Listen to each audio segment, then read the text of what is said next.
Why do so many people believe that Christians are being oppressed and persecuted in the United States today? Well, I think there's an answer to that. And I'm going to hit you with a quote that I think explains a lot of it. I didn't make this quote. Actually, I don't know where it originated. It just is floating around the internet, but it didn't come from me, so I'm calling it a quotation. And I think it makes an amazing point. Are you ready? Here it is. When you're accustomed to privilege, equality feels like oppression. Let me say that again.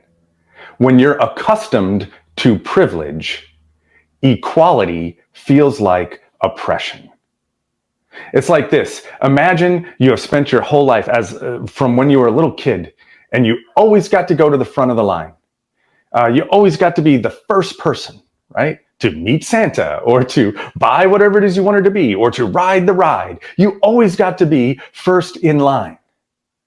And then suddenly, one day, you're not first in line anymore.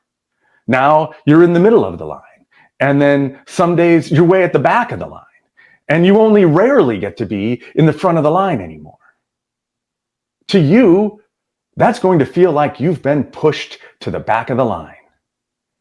But in reality, all that was happening was other people were being given their fair shot at the front of the line.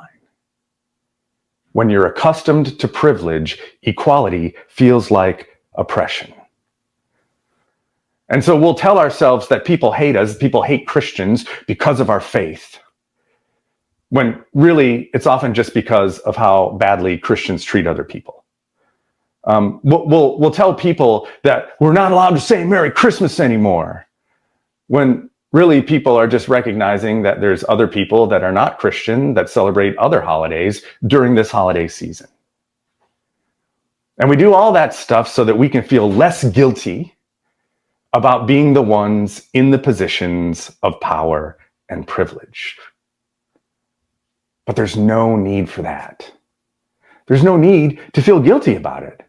Because first of all, Jesus invites us all into his kingdom. While he preached good news to the poor, of course, he still invited the wealthy and the powerful to repent and come to him. He once said, it's easier for a camel to pass through the eye of a needle than for a rich man to enter the kingdom of heaven. And by the way, no, that was not a gate, a narrow gate in the city wall of Jerusalem. No, he literally meant the eye of a sewing needle. It was impossible. A camel cannot pass through the eye of a sewing needle. But don't forget what he said after that. He said, all things are possible with God.